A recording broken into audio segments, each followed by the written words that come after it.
Before the sun rose on January 8, 1815, the fog came down like a shroud over the Louisiana cane fields south of New Orleans. It rolled off the Mississippi in thick, silent curtains, swallowing the Spanish moss and the black cypress trunks, muffling every sound, turning the world into a gray and formless dream. A man standing at the Rodriguez Canal could not see his own hands stretched before him. He could hear the slow, dark river somewhere behind him, moving as it had always moved, patient and massive, carrying the weight of a continent to the sea. He could smell the wet earth and the cold sweetness of the cane stubble crushed beneath 1,000 boots. But he could not see the enemy coming. He did not need to. He knew they were there. Somewhere out in that fog, 8,000 soldiers were moving.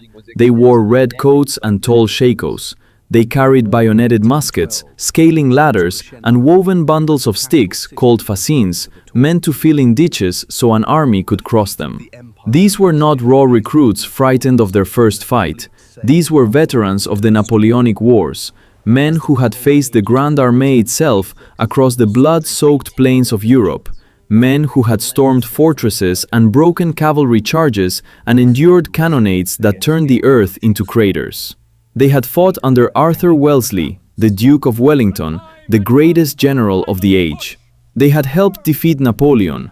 They were the finest soldiers in the world, and they were marching toward a mud wall defended by pirates, riflemen in buckskins, free black soldiers, Creole militiamen, and a half-wild collection of frontier fighters from Tennessee and Kentucky who had never once in their lives been told they could not win. The British soldiers who marched that morning believed this would be over quickly. Their officers had told them as much. The American defenses were improvised. The American army was a patchwork. One hard, disciplined push and the line would break, New Orleans would fall, and the great Mississippi River, the spinal cord of the North American continent, would belong to the British Crown. But the fog was thicker than they knew, and the men behind the mud wall were quieter than they expected. On one side of the Rodriguez Canal stood the future of the British Empire in North America. On the other stood the future of the United States of America. The fate of the Louisiana Territory, a swath of land larger than the entire United Kingdom, hung over that dark, damp Louisiana morning like the fog itself, hovering, waiting, about to break. This battle was over in less than 2 hours. It cost one side nearly 2,000 dead and wounded. It cost the other fewer than 70. And it changed everything. Not just who would control the Mississippi River, not just who would hold New Orleans, but who would be a power in North America, and who would never come back. Britain would never again attempt an invasion of the American mainland. The republic born in 1776 would survive, and a gaunt, hollow-cheeked general from the Tennessee frontier, standing on a mud rampart in the Louisiana dawn, would fire the shot heard round a continent. This is the Battle of New Orleans. Character 1. Sworn enemies and the road to the Mississippi. To understand what happened on January 8, 1815, you must first understand the humiliation that came before it. The War of 1812 had not gone well for the United States. What was supposed to be a quick conquest of Canada had turned into a grinding, embarrassing series of defeats. The Americans had been pushed back from the Canadian border. Their navy had fought brilliantly in single-ship duels, but the British blockade was strangling the Atlantic seaboard, shutting down ports, crippling commerce. American soldiers had shown moments of real fighting quality, but the overall conduct of the war on land had been disorganized and often humiliating. And then came August 1814. British troops landed in Maryland and marched almost unopposed toward the American capital. The soldiers charged with defending Washington scattered before them, and on August 24th, a British force entered the city of Washington, D.C. They walked through the empty halls of the Capitol building and set it on fire. They burned the president's house, the building Americans would one day call the White House. They burned the Treasury. They burned the Navy Yard. The city glowed orange into the night, and President James Madison fled into Virginia. The young republic had been humiliated in its own capital, and the world watched. In London, the mood was triumphant. Britain had endured years of costly war against Napoleon. The emperor had finally been defeated and exiled to Elba. Now, the full weight of British military power, the veterans, the ships, the cannon, all of it, could be turned on this troublesome former colony that had dared to challenge the world's greatest empire. The strategy that emerged from the British High Command was bold and elegant in its simplicity. Strike at the American heartland by seizing the mouth of the Mississippi River. Take New Orleans. Control the great river. Sever the interior of the continent from the sea. The Mississippi River was not merely a waterway. It was the economic lifeblood of everything west of the Appalachian Mountains. Every farmer in Kentucky, every trapper in Missouri, every merchant in Tennessee, all of them depended on the Mississippi to bring their goods to market. The river drained into the Gulf of Mexico at New Orleans, and whoever held New Orleans held the throat of the American interior. Jefferson had understood this when he purchased Louisiana from Napoleon in 1803 for $15 million, doubling the size of the Republic in a single transaction. If Britain seized New Orleans, the Louisiana Purchase meant nothing. The American West would be economically strangled, politically severed, perhaps permanently lost. The Republic itself, still barely 3 decades old, might not survive the blow. The British assembled a powerful force for the assault. They gathered veterans from the campaigns in Europe and formed the now concluded war against Napoleon. They collected warships and transport vessels. They appointed a commander of genuine distinction, Major General Sir Edward Pakenham, 40 years old, Wellington's own brother-in-law, a man who had distinguished himself at Salamanca and across the Peninsular War. Pakenham was brave, capable, and experienced. He arrived in the Gulf of Mexico in December 1814 to take command of a force that was already preparing to move against New Orleans. With him were Generals John Keane and Samuel Gibbs, both veteran officers. The expedition numbered somewhere between 8,000 and 9,000 men, with naval support from a powerful fleet under Vice Admiral Sir Alexander Cochrane. Against this force, the Americans had a city. New Orleans in 1814 was a strange, rich, beautiful, fractious place. It was barely a decade American.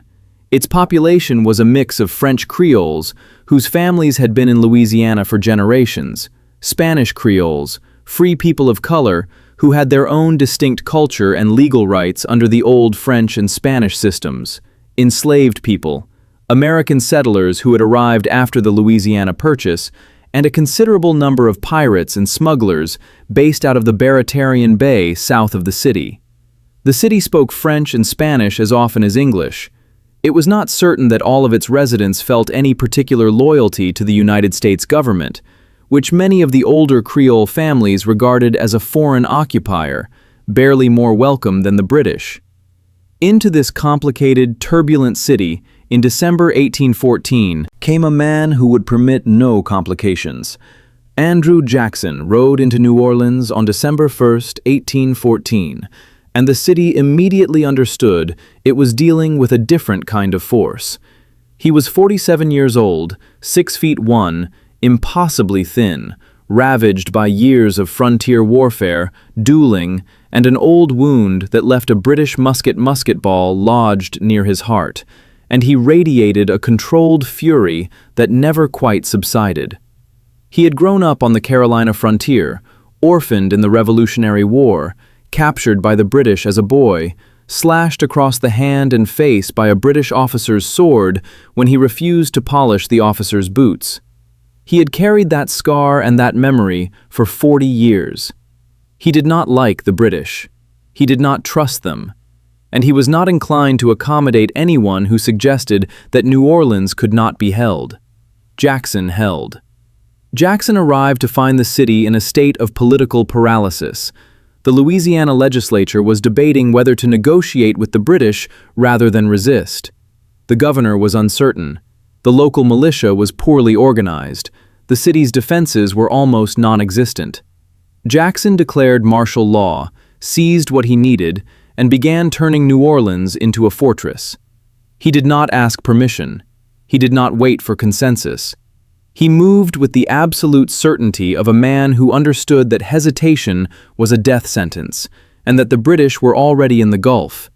He needed soldiers, and he found them in the most improbable collection of fighting men ever assembled under one American flag. There were the Tennessee and Kentucky volunteers, tough, lean frontiersmen who had been fighting their whole lives and who carried long-barreled Kentucky rifles capable of accuracy that European soldiers using smooth-bore muskets could not match or understand. There were the regulars of the 7th and 44th United States Infantry, hard-bitten professional soldiers. There were the Creole militia companies, men of French and Spanish descent whose families had defended Louisiana before there was an America, fighting now for a home they had known all their lives. There were 2 battalions of free men of color, the 1st and 2nd battalions of free men of color, free black soldiers who served in the Louisiana militia tradition going back to the Spanish period, men who would fight as well as anyone that day and receive almost none of the credit for decades afterward. And there were the Baratarians. Jean Lafitte was the most famous pirate in the Gulf of Mexico, the commander of a fleet of privateers and smugglers based in the labyrinthine bayous south of New Orleans. The British had already approached him, offering him money and a naval commission if he would help guide their fleet through the Louisiana waterways.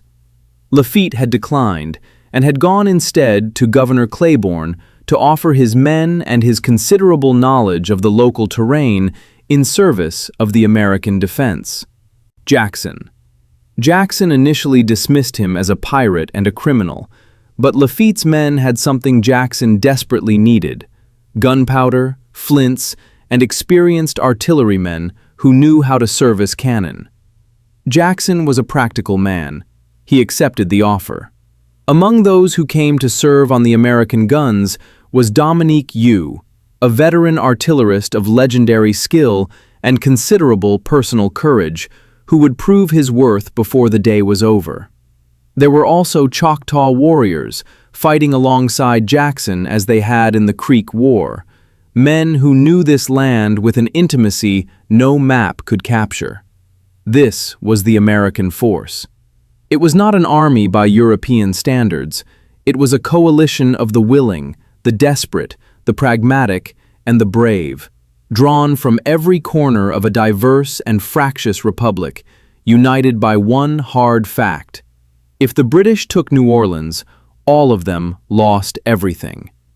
Jackson understood what he had. He also understood that he could not meet the British in the open field, not with this force, not against veterans of the Peninsular War. He needed ground that would neutralize British numbers and discipline. He needed, too, take away the enemy's greatest advantages and amplify his own.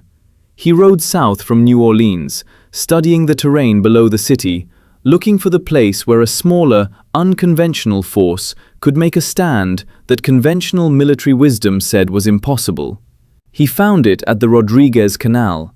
The canal was an old, partially dry waterway that ran from the Mississippi River on the west to a cypress swamp on the east. It was not particularly impressive, perhaps 4 feet deep in places, maybe 8 or 10 feet wide. But it was enough. Between the river and the swamp, the open ground was barely 3/4 of a mile wide. An army trying to advance on New Orleans through this corridor had no room to spread its flanks, no room for the kind of sweeping cavalry maneuver that had devastated armies across Europe. The British would have to come straight ahead, through the narrow killing ground, into whatever Jackson could put in front of them. Jackson began to dig. Character 2. The line that would not break. In the weeks before January 8th, the ground below New Orleans was transformed. Jackson's men threw themselves into the work with a ferocity born of understanding what was at stake. The Rodriguez Canal was deepened and widened. Behind it, using whatever materials were available, earth, timber, cotton bales, anything that could be hauled to the line, the Americans built a rampart. It was not a professional military fortification in the European sense. It was a rough, improvised earthwork, thick and solid, rising perhaps 5 feet above the ground, anchored on the west by the Mississippi River and extending east to the impassable Cypress Swamp. Jackson called it Line Jackson. His men called it the Mud Wall. The British would come to call it something they had no adequate word for. The earthwork bristled with artillery. Jackson had 8 batteries positioned along the line, each one carefully sighted to sweep the open ground in front of it. Dominique Hu's pirates manned some of these guns with a professional expertise that would prove crucial. The 32-pound naval guns near the river were capable of firing iron balls that could tear through a column of men like a scythe through wheat. The artillery was the spine of the defense. The rifles were its fists. Jackson also had a crucial advantage on the water. The schooner USS Carolina had come down the river in December and shelled the British camp with such effectiveness that Pakenham had eventually been forced to use heated shot to set her on fire. But before she burned, the Carolina had demonstrated what naval gunfire could do to troops caught in the open on flat ground with nowhere to shelter. Her successor, the Louisiana, was moored upriver within range of the battlefield. The British knew it and feared it. Every British soldier who had spent time near the river knew that iron could come out of the sky at any moment, and that awareness sat at the back of every mind as the assault columns formed up on the morning of January 8th. The riflemen took their positions behind the earthwork and settled in to wait. They were, for the most part, men who had grown up in the American backcountry, where a missed shot meant an empty larder in winter, and where accuracy was not a competitive skill, but a survival skill. A Kentucky long rifle in practiced hands was effective to 200 yards, sometimes beyond. The British Brown Bess musket, perfectly adequate for the volley fire tactics of European warfare, was accurate to perhaps 70 or 80 yards under ideal conditions. On the killing ground below the Rodriguez Canal, this difference was not a minor tactical advantage. It was a fundamental asymmetry that would shape every moment of the battle to come. The force assembled behind Line Jackson was approximately 4,700 men, with more arriving in the days before the battle as Jackson's call for reinforcements reached the interior. They were arranged in layers behind the rampart: frontline riflemen and musketeers, artillery crews at the guns, reserve forces ready to reinforce any point that came under pressure. On the far right, anchored against the Cypress Swamp, Brigadier General John Coffey's Tennessee Volunteers held the flank with the confidence of men who had fought in forests all their lives and feared nothing that walked on 2 legs. The 2 battalions of free men of color held a key section of the line near its center, equipped and determined. Jackson himself rode the line constantly, his presence alone, that thin, electrifying figure in a weathered uniform, steadying men who needed steadying. Across the canal, the British were preparing their own attack. When General Pakenham arrived in December to take command, he found the expedition already committed to the approach through Villeray Plantation and the narrow corridor below New Orleans. He was not entirely happy with what he found. The ground was difficult, the supply lines stretched, and the Americans had shown more fight than anyone had anticipated. On December 23rd, Jackson had launched a bold night attack on the British advance camp, a slashing, chaotic assault in the dark that killed and wounded several hundred British soldiers and left both sides shaken and watchful. It was not the cautious behavior of a commander who expected to lose. Pakenham recognized an opponent who would not simply fold. He revised the plan and resolved to attack in force. 2 main columns would advance on the American line. The first and larger column, under Major General Samuel Gibbs, would strike on the British right. The American left, and attempt to overwhelm that section of the rampart with sheer force of numbers and the courage of Napoleonic veterans. A second column under Major General John Keane would advance closer to the river. A smaller force under Colonel William Thornton was to cross the Mississippi the night before and silence the American artillery positioned on the opposite bank, guns that could fire into the British flank during the main assault. Everything depended on timing, coordination, and the quality of men Pakenham knew he had. He issued orders for scaling ladders to be built so the columns could climb the American earthwork once they reached it. He ordered fascines, bundles of sticks and cane, to be constructed, one for each man in the assault columns, to be thrown into the canal ditch so the soldiers could cross it. The attack would require the advancing men to carry these heavy, awkward bundles forward across hundreds of yards of open ground under fire before they could use them. It was a brutal ask, but Pakenham had seen men do brutal things before. The night of January 7th settled over the Louisiana flatlands with a cold that surprised soldiers who had been told the South was warm. British campfires burned at a respectful distance from the American line, and the veterans who gathered around them did what soldiers have always done before a battle they know is coming. They cleaned their weapons and checked their flints.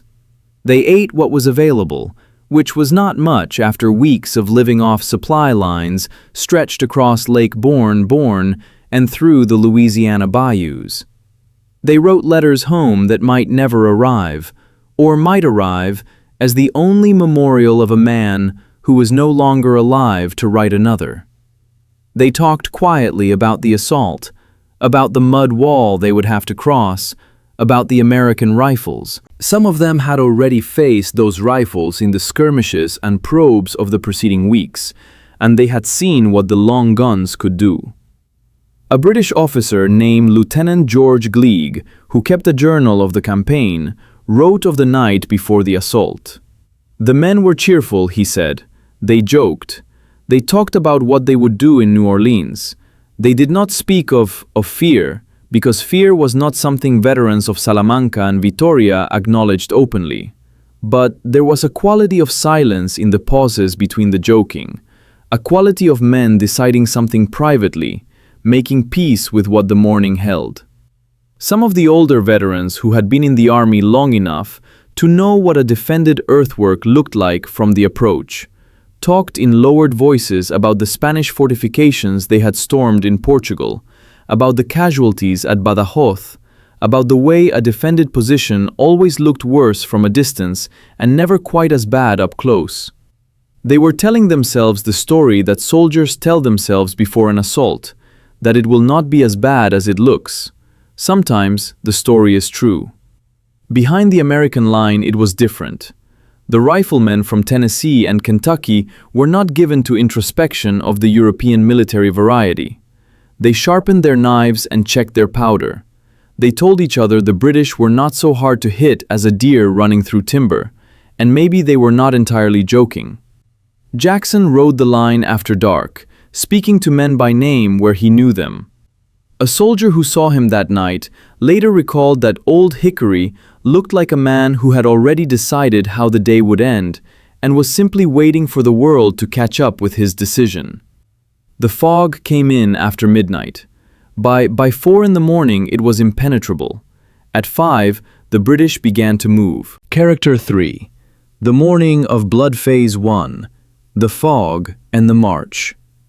They came out of the darkness before the sun, and the fog swallowed them whole.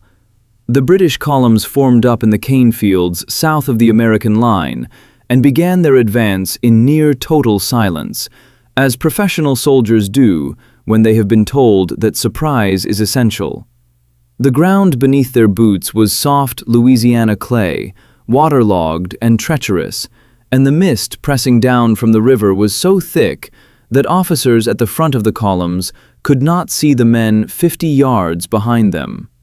The British advanced by feel and by training and by the compass bearing their officers had memorized, due north, into the corridor between the river and the swamp, toward a mud wall they could not yet see. There was almost immediately a problem. General Pakenham's plan depended on precise coordination. Colonel Thornton's force was supposed to have crossed the river during the night, silenced the American battery on the west bank, and begun sweeping the main line from the flank before Pakenham's main assault stepped off. But the crossing had gone badly.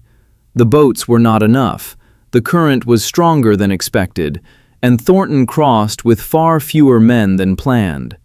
He was hours behind schedule. The flank threat that was supposed to pin American attention was not yet in place when the main columns lurched forward through the fog. Pakenham knew this. He pressed forward anyway. He had veterans. He had numbers. He had the best soldiers in the world.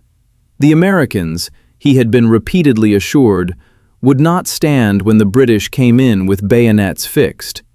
Gibbs's column on the British right moved forward in dense formation, the way British infantry had been trained to move, close enough that the men could hear each other breathe. Each soldier in the assault columns was supposed to be carrying a fascine, that bundle of cane and sticks for bridging the canal, but there had been a catastrophic failure in the distribution of these tools. The fascines and scaling ladders had been left behind. The exact cause of this failure has been debated by historians ever since.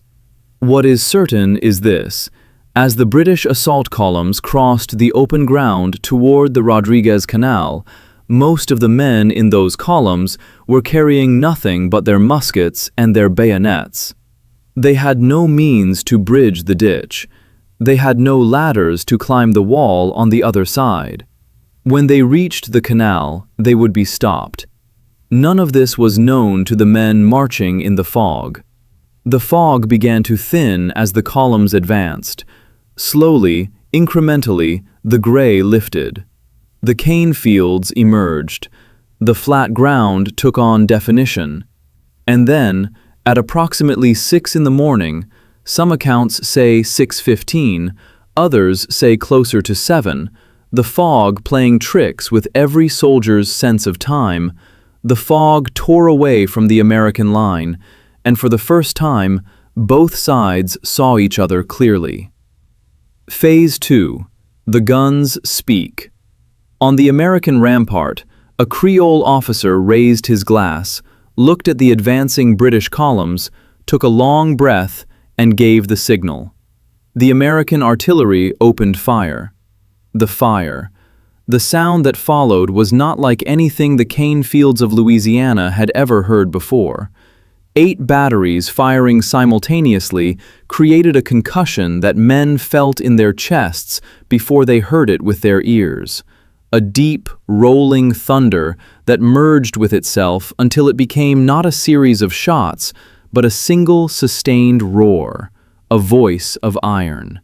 The 32-pounders near the river sent their balls skipping across the flat ground in long, lethal arcs that cut through the columns the way a stone skips across water, except that each skip here ended in a body, or a shower of bodies, or a gap, where a moment before there had been a ranked file of soldiers. The smoke rolled forward over the canal and into the advancing British. The columns did not stop. This is the thing that must be said about what happened next, because it defines the courage and the tragedy of the morning in equal measure. The British soldiers, their ranks torn by artillery fire, closed their gaps and kept walking. They had done this before, in Spain, in France, across every broken battlefield of the Napoleonic Wars. They knew how to walk into cannon fire and not break.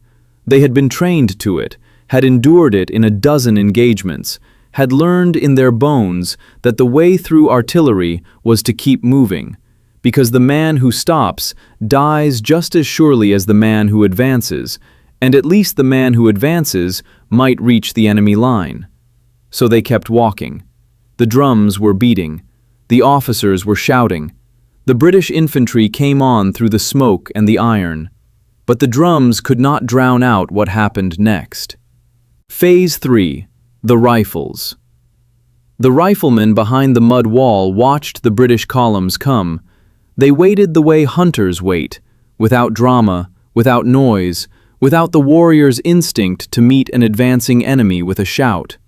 Some of them had been hunting since they were old enough to hold a rifle, had been taught by fathers and uncles and older brothers that patience, patience, patience was the first skill of a marksman, and that a shot fired in excitement was a shot wasted. They watched. And when the British came within range, not 70 yards, the range of a British musket, but 200 yards, the range of a Kentucky long rifle with a skilled man behind it, the frontiersmen began to fire. The effect was immediate and devastating in a way that the British had no preparation for and no adequate tactical response to. European warfare in 1815 was organized around volley fire. They trained infantry to fire together, reload together, fire again, a disciplined rhythm that produced a wall of musketry at close range, a tactic that worked brilliantly on the open plains of Europe, where two armies could maneuver into position and exchange volleys at short range. But the Kentucky and Tennessee riflemen were not volley fire soldiers. They were individual marksmen who had spent their lives learning to aim, and at 200 yards, across flat, open ground with no cover, the British columns were not a distant enemy. They were targets. Men began falling in the British ranks, not in the random, scattered way that artillery produces casualties, but with a specificity that was somehow worse. A man here, an officer there, a drummer suddenly silent, a standard-bearer dropping his flag and not getting up. The officers who had been trained to lead by example, to walk at the front of their columns and demonstrate the courage they demanded of their men, were dying with a frequency that suggested the riflemen were choosing their targets deliberately. They were. An American soldier who learned to shoot by hunting knew that you killed the most dangerous animal first. The most dangerous animals in a British column were the men with epaulets. The two British columns pressed on through the smoke and the rifle fire and the artillery. Gibbs's column on the right was the larger and the harder pressed. The men came on with extraordinary courage, their ranks closing over the fallen, their voices keeping up the shouting that tells an infantry column it is still together and still moving. They were elite soldiers doing what elite soldiers do when the fire is worst. They walked into it. But the fascines were not there. The ladders were not there. And when the lead elements of Gibbs's column reached the Rodriguez Canal, they found what the ditch had always been, an obstacle they could not cross. Men stood at the edge of the canal under fire, looking for a way over, looking for tools that were not in their hands. Some jumped in and tried to wade across. Some found that the far side was too steep to climb without a ladder. Some died where they stood. The column was stopped. Phase 4. The column falters. General Pakenham saw what was happening and rode forward to restore the momentum himself. This was the Napoleonic commander's instinct. When the plan breaks down, put yourself at the point of crisis, make yourself visible, pull men forward by the force of your own courage and your own example. It had worked 100 times across 100 battlefields. It was how Pakenham had earned his reputation. It was how all of Wellington's generals operated. He rode forward through the fire.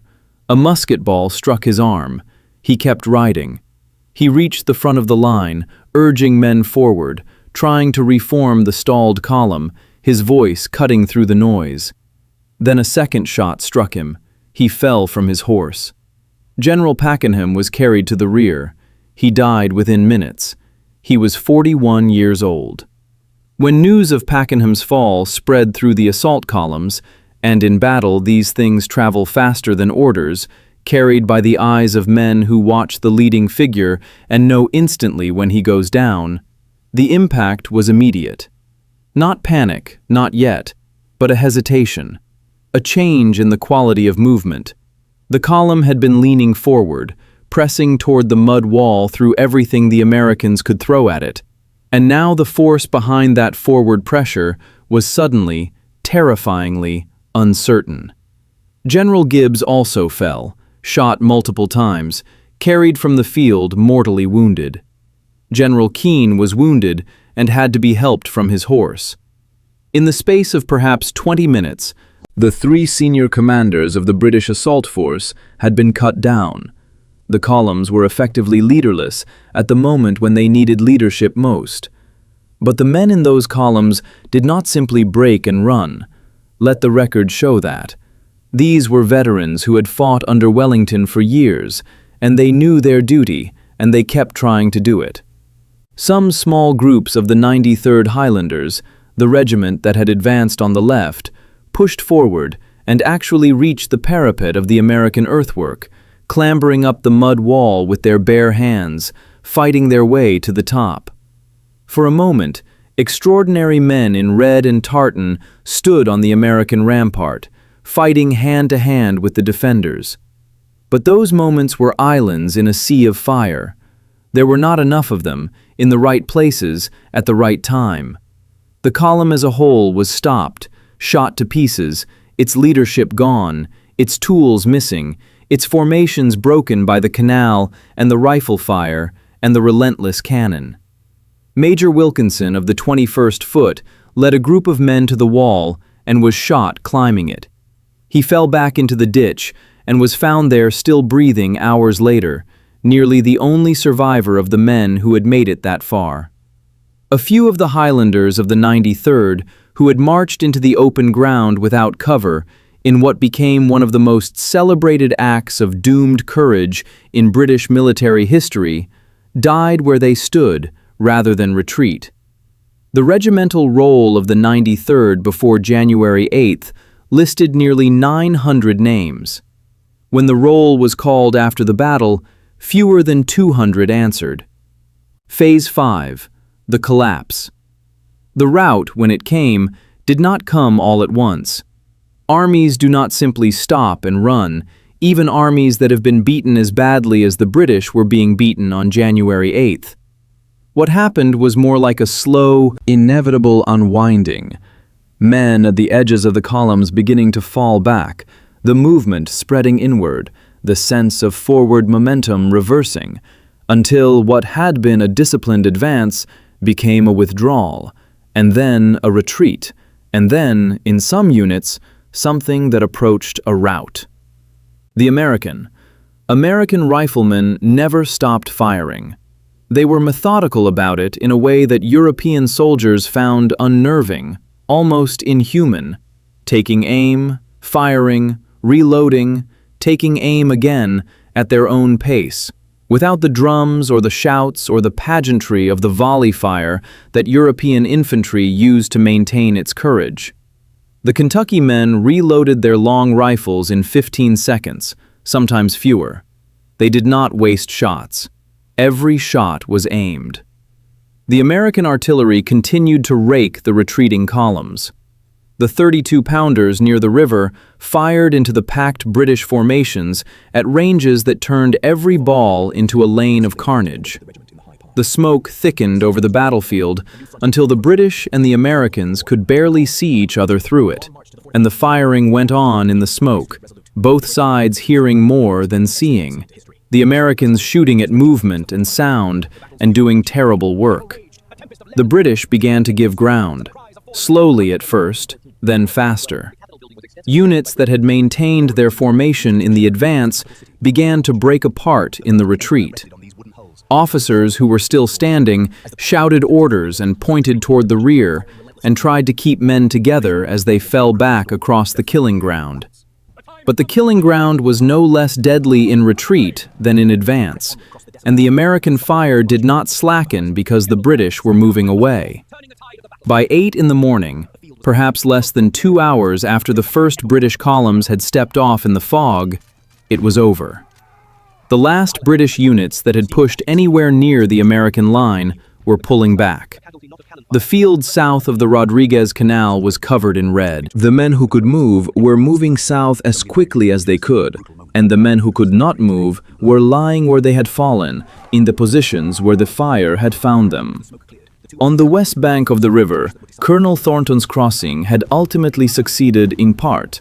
His men drove the American battery from its position in a sharp fight, but the victory came too late and with too few men to affect the outcome of the main battle. The smoke rising from the east bank told Thornton everything he needed to know about what had happened. There was nothing to do but fall back. On Line Jackson, the American rifles fell silent. The guns fell silent. The smoke drifted west on the January breeze, and the defenders looked out over the ground in front of them.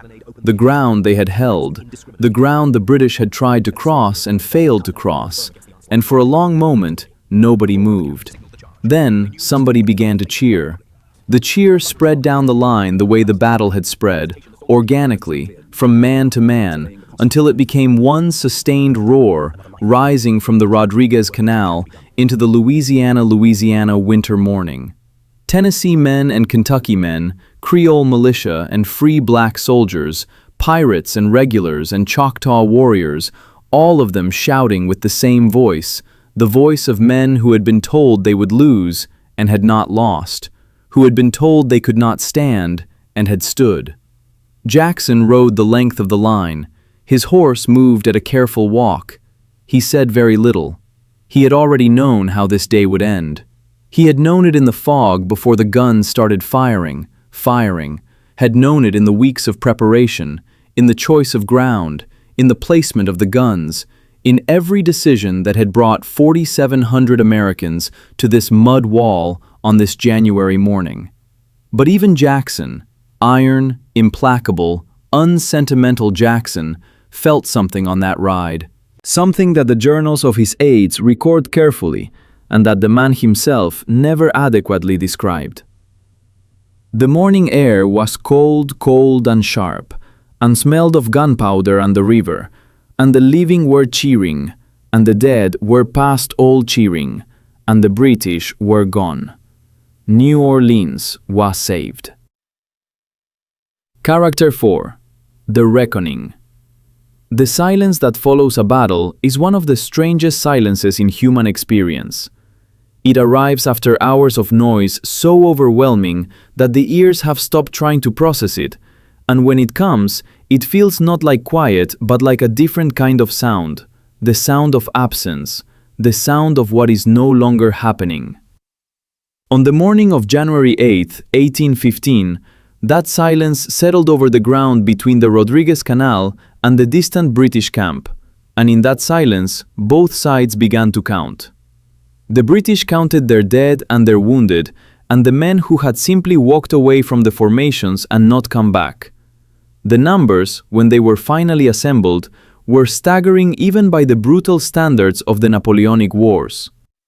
British casualties on January 8 numbered somewhere between 1,900 and 2,100. The exact count varies by source and what one includes in the tallying. Approximately 700 were killed outright on the field. Another 1,400 or more were wounded, many of them badly, lying in the cane stubble or in the improvised medical stations behind the British lines, facing the primitive medicine of 1815 with wounds that in many cases were mortal. More than 500 were taken prisoner by the Americans in the immediate aftermath. Among the dead and mortally wounded were two of the three assault commanders. Pakenham was dead, Gibbs was dying, and Keane would survive his wound but would play no further role in the campaign. General Pakenham's body was recovered from the field by his staff, treated with the specific gravity that Victorian culture reserved for the deaths of prominent men, and eventually packed in a barrel of rum for preservation during the voyage home to England, where it was buried with appropriate ceremony. He left a widow and a reputation burnished by genuine courage and obscured by a defeat he had not sought and could not entirely have prevented. The men who had served under him had given everything the morning asked of them.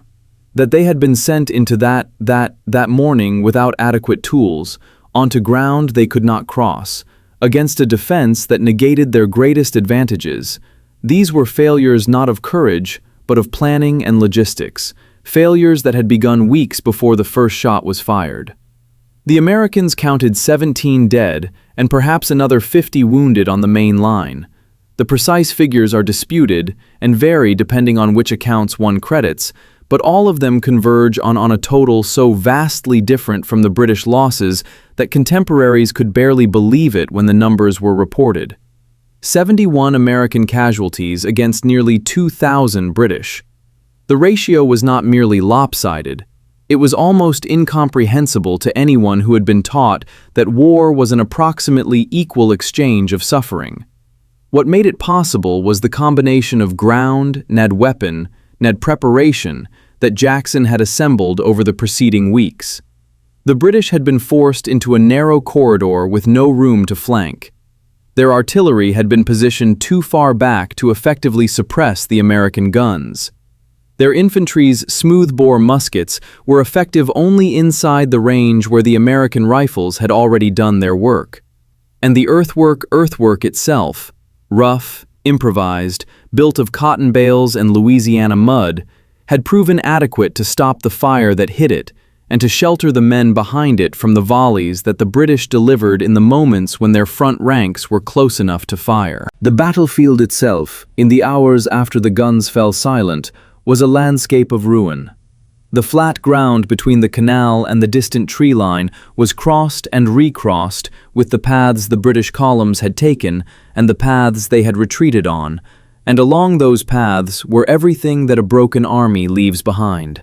Weapons dropped by men whose hands could no longer hold them, the personal effects spilled from the pockets and pouches of the dead and wounded, the scaling ladders and fascines that had arrived too late to be useful, the drums that had beaten the British forward and that now lay silent in the mud.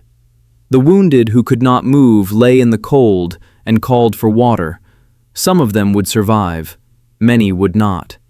The dead lay where they had fallen, in the attitudes that death arranges with its own particular disregard for dignity, face down in the canal ditch, or on their backs with arms flung wide, or curled into the postures of men who had tried at the end to make themselves small against the fire.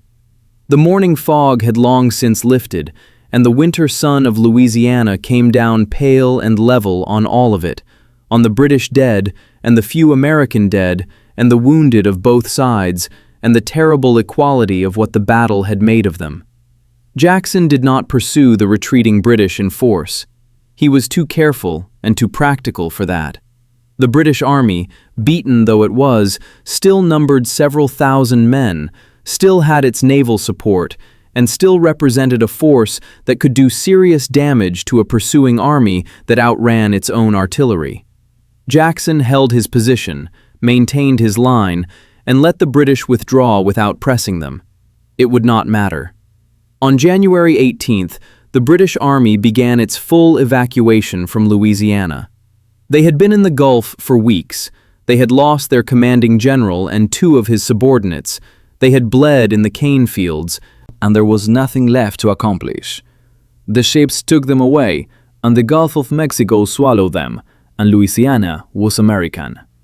What nobody on either side of the Rodriguez Canal knew on the morning of January 8th was that the war that had brought them there was already over.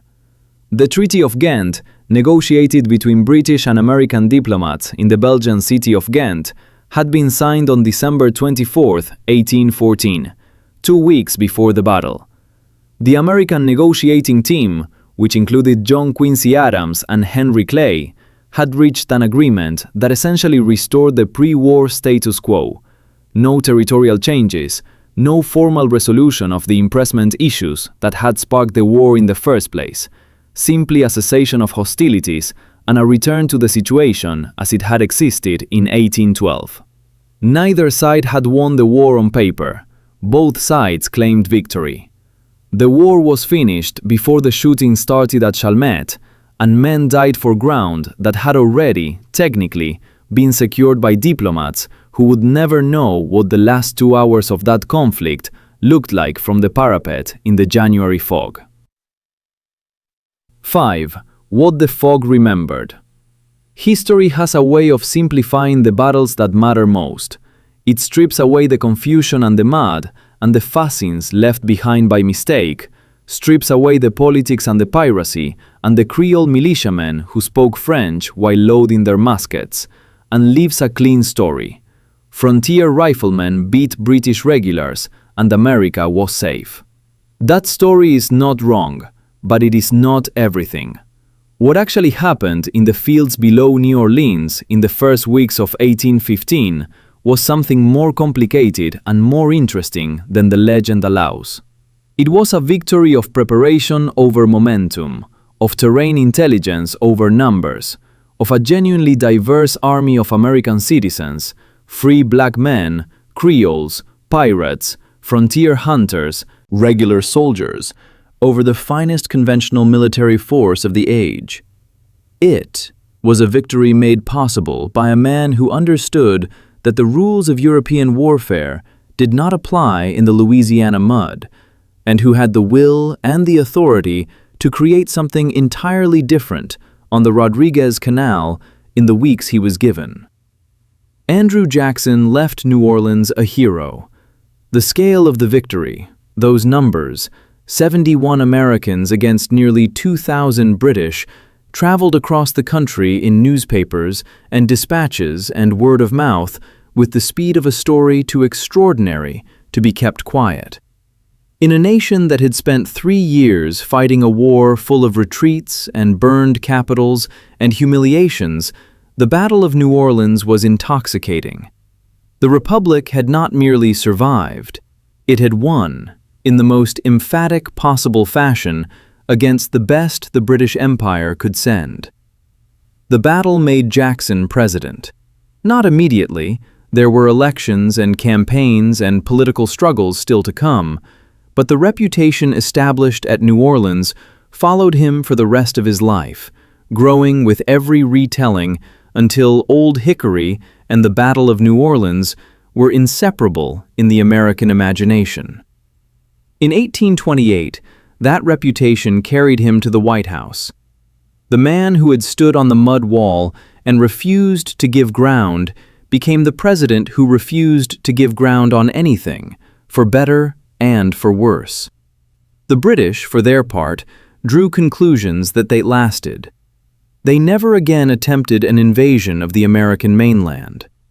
The lesson of January 8th, that the United States, even with an amateur and improvised force, could defend its territory against professional European armies when fighting on its own ground, on its own terms, was not lost on the officers and strategists who survived the war. The Atlantic and the American rifle, and the knowledge of what had happened to 8,000 veterans at the Rodriguez Canal, constituted a deterrent that held for the next century and beyond.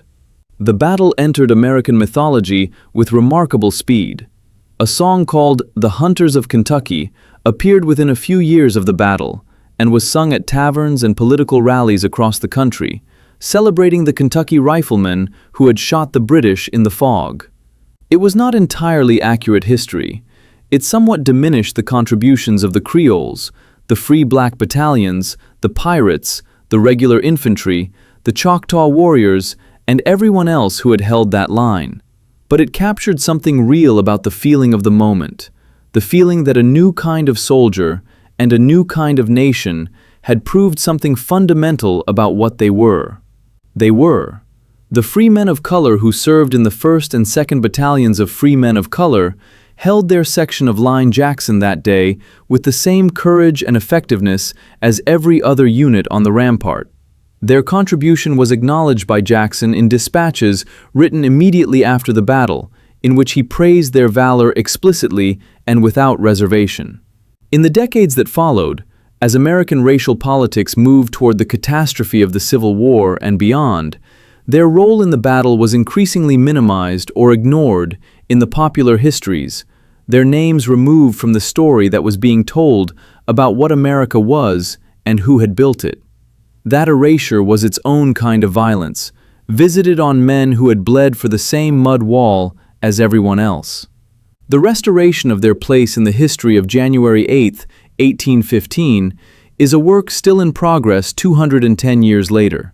Today, the Chalmette battlefield sits south of New Orleans in the care of the National Park Service. And on January 8th of each year, the 210th anniversary of the battle, falling in 2025, people gather on the ground where the Rodriguez Canal once ran to commemorate what happened there. The flat Louisiana land is quiet now, the cane fields long gone, replaced by the industrial corridor and the levees and the modern infrastructure of a city that has survived everything the 2 centuries since 1815 could throw at it: the Civil War, the Great Storm, the rising water, and the sinking land. The Mississippi River still runs dark and massive to the south, carrying its freight of continent to the sea, moving as it has always moved, patient and enormous, unchanged by the small violent dramas that have played out on its banks. On certain January mornings, when the anniversary comes around and the commemorations are done and the crowds have gone home, the fog comes back. It rolls in off the river in the pre-dawn hours, thick and white and silent, just as it did on the morning of the battle, and for a little while it covers the ground where the British columns advanced and the American rifles fired and Pakenham fell from his horse and the 93rd Highlanders walked into the fire and did not walk back. The fog erases the modern city and gives the land back its old face, the face it wore when the army came and the mud wall held and the morning changed everything. It is there in the fog, in the damp smell of the river and the cold air of the water, in the flat, wide open ground that a frontier general looked at 2 centuries ago and understood, with the clarity of a man who has survived everything and learned what ground is worth fighting for, was the perfect place to hold. The rifles are silent now, but the mud wall held.